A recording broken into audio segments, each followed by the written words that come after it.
my name is Rachel Perks. I'm a marine scientist at the Met Office, working specifically in the field of UK applied science and looking at climate resilience.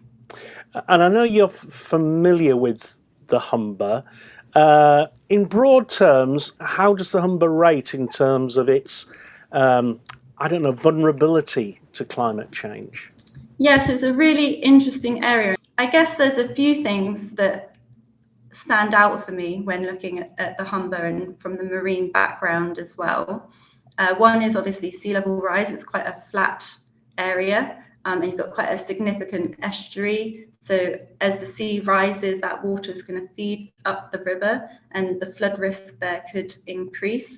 And then one of the other things that some of my colleagues mentioned to me earlier in the week was also the erosion for the area. So on the East Coast, affected by quite a lot of storm surges over the years, and just that recede of the coastline as the sediment moves around.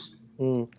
And when it comes to rising sea level, I know there's a lot of work been going on improving coastal defences, but the big question is, how much rise are we likely to see? So how complicated is it to sort of look at projections and how an area like the Humber might be affected going forward?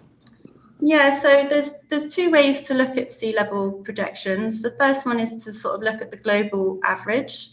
So there are a few different things that feed into this. The first one, and probably one of the more important ones, is that as the climate warms, the ocean warms as well, and we get something called thermal expansion. So that's one way in which sea level is rising. But in addition to that, as the climate warms, we also see the melting of glaciers, the Greenland ice shelf, Antarctica, and these all feed into the sea level projections as well. And there's a really great graphic that the Intergovernmental Panel on Climate Change pulled together that show all of the different sort of components that we use to generate these sea level projections. And that shows just how complicated it is.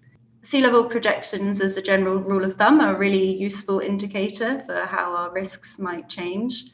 But taking those one step further to include the impacts on the tide and the storm surges and the waves, and combining that all together into sort of a coastal risk as opposed to just the one single variable is, I think, really going to be quite useful for people.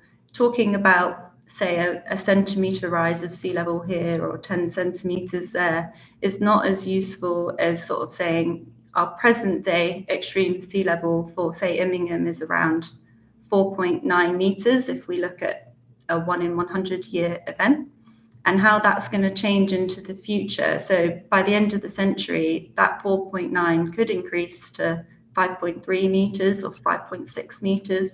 And there's some quite significant differences in the amount of water that we will experience around our coastline.